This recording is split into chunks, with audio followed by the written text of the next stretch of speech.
ఎండు రొయ్యలు ఉల్లిపాయ కారం టేస్ట్ అయితే సూపర్ ఉంటుంది. వచ్చండి ఎలా తయారు చేయాలో చూద్దాం. ముందుగానే ఎండు రొయ్యల తలలో తోకలు తీసేసి ఒక్కసారి పొయ్యి మీద వేడి చేసేసి వాటర్లో వేసేయాలి.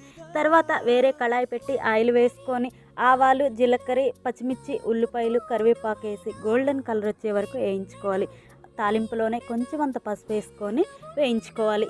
తర్వాత ఎండు రొయ్యల్ని శుభ్రంగా కడిగేసి వాటర్ లేకుండా ఈ ఆయిల్లో వేసేయాలి. ఉల్లిపాయల్లో వేసేసి తర్వాత ఉప్పు వేసి మంచి కలుపుకోవాలి. దీంట్లోకి కారానికి రెడీ చేసుకుందాం. ముందుగా రోట్లోని 1 స్పూన్ కారం, స్పూన్ ఉప్పు, గరం మసాలా, ఎల్లిపాయలు వేసి మెత్తగా నూరుకోవాలి. ఈ నూరుకున్న మిశ్రమాన్ని తీసుకెళ్ళి ఇందులోని రొయ్యల్లో వేసేయాలి. అంతేనండి, రొయ్యలో ఉల్లిపాయ కారం రెడీ. సూపర్ ఉంటుంది అనమాట. ఫైనల్గా ఆయిల్లో 10 నిమిషాలు మగ్గించుకొని కొంచెం కొత్తిమీర వేసుకొని తింటే టేస్ట్ అయితే సూపర్ ఉంటుంది. అబ్బా, వేడి వేడి అన్నంలో తినే కొద్దీ తినాలనిపించింది.